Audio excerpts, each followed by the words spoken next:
Farmers కి support గా మరి ఆయననే ఉండొచ్చు కదా. ఆయనకి సడన్ గా జ్ఞానోదయం అయిందా, వంశీ చెయ్యాలి, వంశీ ఫార్మర్స్ కి సపోర్ట్ గా ఉండాలి అంటే నేను లేనా? రమేష్ బాబు, రామేశ్వరి, ఇట్లా మస్తు మంది ఫార్మర్స్ ఉన్నారు. పసుపు ఫార్మర్ దగ్గరనే తీసుకుంటాం, కారం పొడి ఫార్మర్ దగ్గరనే తీసుకుంటాం, బియ్యం శశిధర్ రెడ్డి అండ్ రమేష్ బాబు అని అద్దంకిలు ఉంటాడు, బియ్యం అయిపోయేంత వరకు తీసుకుంటాం ఆయన దగ్గర. నా ఫ్రెండ్ దగ్గర ఉంది పంపించమంటారా అంటాడు, వద్దు సార్ మీదే నమ్మకం నాకు, మీదే పంపి. అట్లా కొందరు నమ్మకస్తులైన ఫార్మర్స్ ఉన్నారు, ప్రాపర్ గా 1% కూడా చీట్ చేయను. మ్యాంగోస్ ఏంటంటే అంటే వంశీలో అది ప్లస్ మైనస్ నాకు తెలియదు, 1% డౌట్ వచ్చినా వాళ్ళతో రిపీట్ చేయడిగా. ఇప్పుడు 100% ఇది ఆర్గానిక్ అని అన్ని తెలిస్తేనే తీసుకుంటాడు, అది ఎంత గొప్ప ఫార్మర్ గానీ ఎవరు గానీ. వీనికి వాళ్ళు కొంచెం వాళ్ళ మాటల్లో మోసమో వాళ్ళు అవసరం లేదంట. మళ్ళీ ఎంప్లాయీస్ కూడా ఎప్పుడు తీసేస్తా అంటే నేను వాళ్ళు కళ్ళకు అద్దుకొని చేయాలి ఈ ఉద్యోగంని. సార్ మీరు శాలరీ ఇస్తున్నారు, నాకు ఇది చాలా ఇష్టం అని ఇష్టంగా చేస్తూ, ఇది నాకు ఒక ఆపర్చునిటీ, 5 years అని ఇక్కడే ఉంటా అని చేసేటోళ్ళు కావాలి. కానీ నాకు వేరే బిజినెస్ ఉంది, నువ్వు ఇచ్చే పైసలు ఖర్చులకు సరిపోతుంది, అందరి ముందు తిట్టద్దు నన్ను, నేను నాకు ఎస్ఐ 1 మార్క్ మా డాడీ 50 లక్షలు నీ దగ్గర చేస్తున్నా, మా డాడీ దగ్గర 50 లక్షలు ఉన్నాయి, యుఎస్ యూకే పోతే 5 ఎకరాలు ఉంది, ఇట్లాంటి వాళ్ళు ఉన్నారు. వాళ్ళని ఎంకరేజ్ చెయ్య నేను అసలు. నా కోసం ఇంకా 2-3 years అన్న పనిచేసేటోళ్ళు కావాలి. అంటే ఏ దారి లేక నాకు ఇష్టం లేకుండా మీ దగ్గర చేస్తున్నాను వాళ్ళు ఎవరన్నా.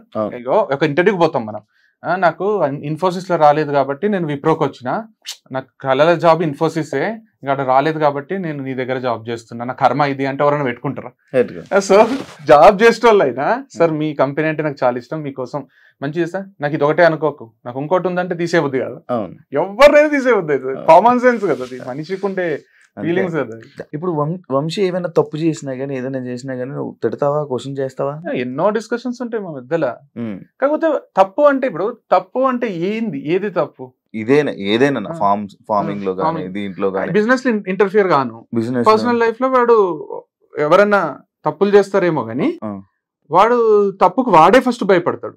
అంటే తప్పు కాపీ కొట్టే పాస్ కాడు వాడు, రెడ్ సిగ్నల్ ఉంటే ఆపేస్తాడు వాడు, చలాన్ ఉంటే వెంటనే కట్టేస్తాడు వాడు, అంటే తాగి సచ్చిన డ్రైవ్ చేయడు వాడు. అంటే ఇంకేం తప్పులు ఓపెన్ గా చెప్తాడు, నేను ఈ అమ్మాయితో వీడియోలు చేస్తున్నా, తన బ్రాండ్ అంబాసిడర్ అని. మొన్న హర్షినీనా తను ఒక ఇంటర్వ్యూలో నాకు అడిగింది, నేను చెప్పిన తను ఎవరు బిజినెస్ పార్ట్నరా లేకపోతే లైఫ్ పార్ట్నరా అని అడిగింది, ప్రీవియస్ ఎక్స్ బ్రాండ్ అంబాసిడర్. తను బిజినెస్ పార్ట్నర్ కాదు, లైఫ్ పార్ట్నర్ కాదు, తను ఒక ఎంప్లాయీ. బిజినెస్ పార్ట్నర్ అంటే బిజినెస్ లో షేర్ ఉండాలి, అది లేదు.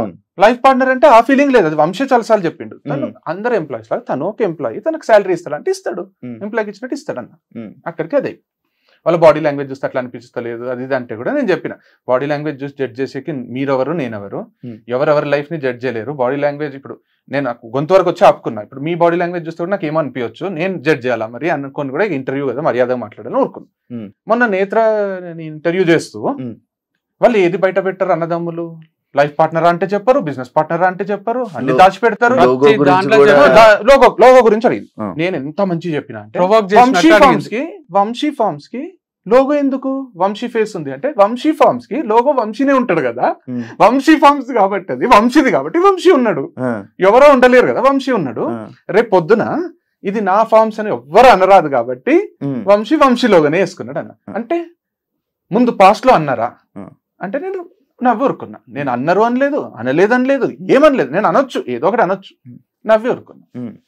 దాన్ని తీసుకుపోయి నేత్ర దగ్గర ఎవరు లాక్కోరాదనే మాటనే నా నోట్లోంచి రాదు, ఎవరు లాక్కోరాదని ఇట్లా అన్నారు అంటే తనేమో చూసారా అంటే ఏంది అది, అంటే నేను అన్నది అన్నట్టన్నా చెప్పమనండి, నేను ఏమన్నానో అది చెప్పమను. నేను అనంది అన్నట్టు పోర్ట్రే చేసి ఒక ఇంటర్వ్యూయర్కు ఉండాల్సిన లక్షణాలు కావు కదా అవి. అది చాలా తప్పు. ఇప్పుడు మాట్లాడాలంటే ఎంత మంది గురించి మాట్లాడాలి చెప్పు, మాటలు రాకనా, మాకు వచ్చిందే మాటలు. ఇన్ని రోజులు మాటలు నమ్ముకొని బతుకుతారు అన్నదమ్ములు, మాటలు నమ్ముకొని కోట్లు సంపాదించిన, మాటలు నమ్ముకున్న ప్రాబ్లమే, మాటల ద్వారా ప్రాడక్ట్లు నమ్ముకున్న ప్రాబ్లమే. మేము మాట్లాడడానికే మాటల ద్వారా సంపాదించే మేము, మీరు ఏది పడితే అది మాట్లాడితే ఇట్లా కాంగా కూర్చోవాలా, కూర్చుంటున్నాం అంటేనే అర్థం చేసుకుంటారు. అవసరం లేదు మాటల్లో వద్దు పోటీ, మాటల్లో ఏం పోటీ పడతారు చెప్పు.